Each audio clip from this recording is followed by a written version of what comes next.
कधीच नाही चुकणार तुमचे फेवरेट टीव्ही शोज झी5 सोबत, तेही एकदम फ्री। जेवून घ्या। आई अगं मेहंदी लावली आणि तशी मला भूक नाहीये ग। अशी कशी भूक नाही? उपाशी राहायचं नाही बरं का। अग चल तू बस बघू इथं, ये चल ये बस।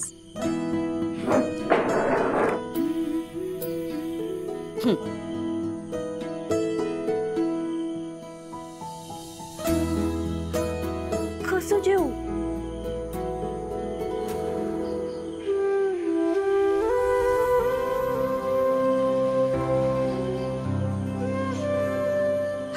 पहिला घास जेवचा।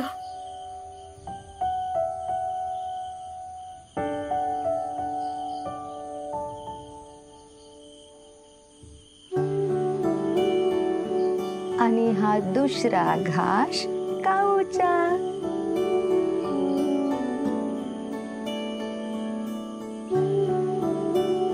लहानपणी का नाही तुळसा, तुला हे असं म्हटल्याशिवाय जेवायचीच नाहीस बघ तू। मला अजून ती लहानपणीची तुळसा आठवते। आई मला लवकर लवकर चार की, मला सूर्याबरोबर खेळायला जायचंय असं म्हणायची। घरभर दंगा मस्ती करत हिंडायची। आई मला तुझ्यासारखी साडी नेसायची आहे, तुझ्यासारखी टिकली लावायची असं हट्ट करायचीस। ती झोपल्यात वावरणारी, भातुकलीचा खेळ खेळणारी माझी तुळसा आज केवढी मोठी झालीस ग। एवढी मोठी की लग्न करून कायमची परक्याच्या घरी निघालीस तू।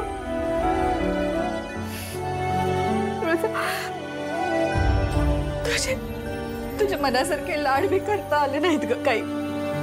माझ्याकडं काय राहिलं असेल, चुकलं वागलं असेल तर मोठ्या मनानं माफ कर मला।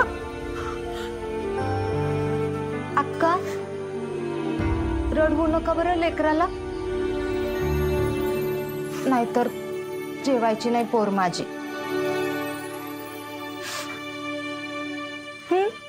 खाऊन घे।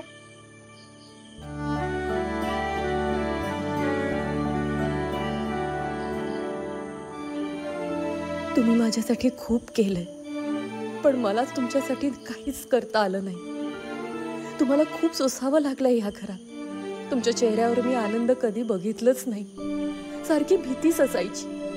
तुम्ही सोसलेत सगळं, खूप मोठं मन दाखवलंय, पण मला हे नाही जमणार। माझी स्वप्न फार वेगळी आहेत, मला ती पूर्ण करायची आहेत।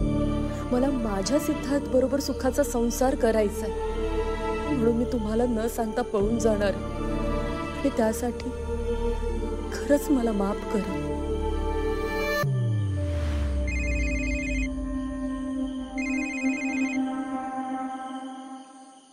हॅलो, रंबा बोलतीये। हा बोला की वेणबाई। काय तुमच्या घरात काय तयारी चालली आहे, काय कळवणार का नाही? कामाला गिनतीतच धरत नाही तुम्ही। हो नाही नाही असं काही नाहीये, चाललंय की इकडे सगळं व्यवस्थित चालू आहे।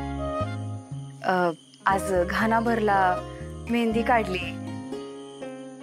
आता उद्या चुडा भरायचाय। नाही भरायचा म्हणजे तुम्ही नाही भरायचा काय ना। लग्नाच्या आधी नवरीच्या हातात जो चुडा भरायचा ना, तो सासरच्यानी पाठवायचा असतो। म्हणजे तशी परंपरा आहे ना आमच्या सरनौबत घराण्याची। तेव्हा तुम्ही एक काम करा, तुळजाच्या मापाची एखादी काचेची बांगडी पाठवून द्या। बरं बरं पाठवत्या।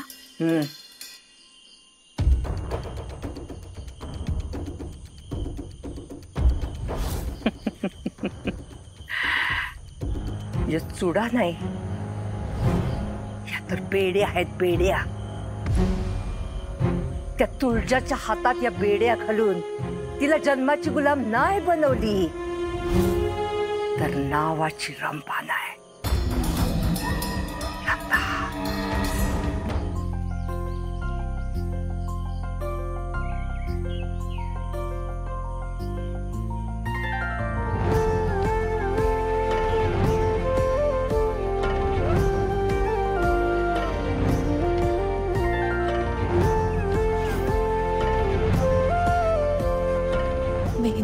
छान रंगली आहे, याचा अर्थ सिद्धार्थचं माझ्यावर खूप प्रेम आहे.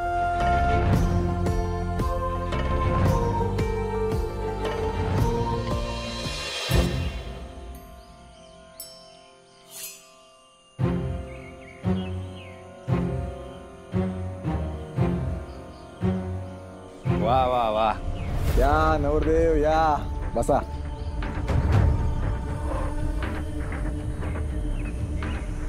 दादा, सगळ्यांना लग्नाचं आमंत्रण पोचले ना?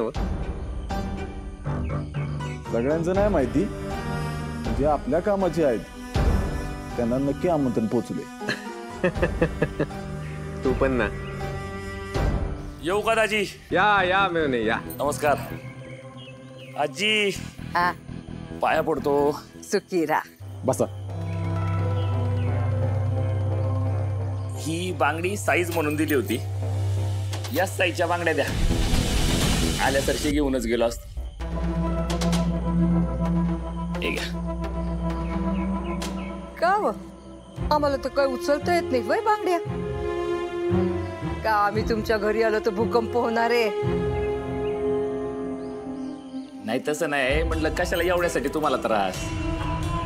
हे बघा, प्रथान परंपरा राखताना त्रास बघायचा नसतो, मान बघायचा असतो.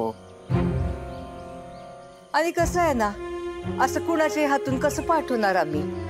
होणाऱ्या नवऱ्या मुलीला सासरच्यानी चुडा द्यायचा असतो, तो बी मानानं.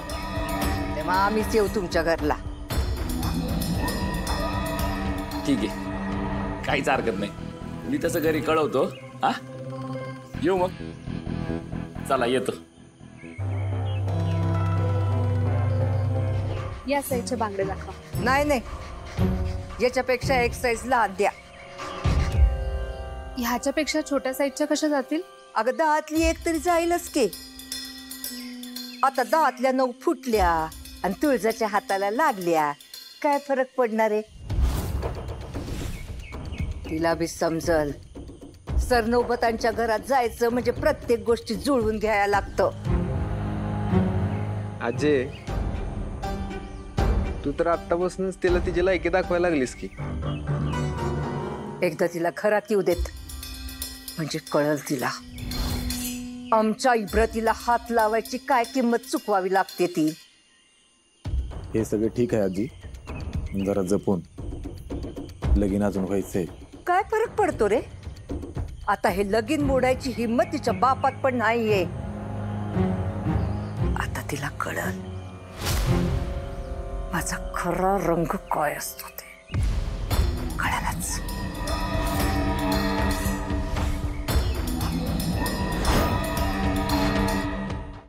झी5 ॲप डाउनलोड करा आणि पहा सर्व एपिसोड्स एकदम फ्री.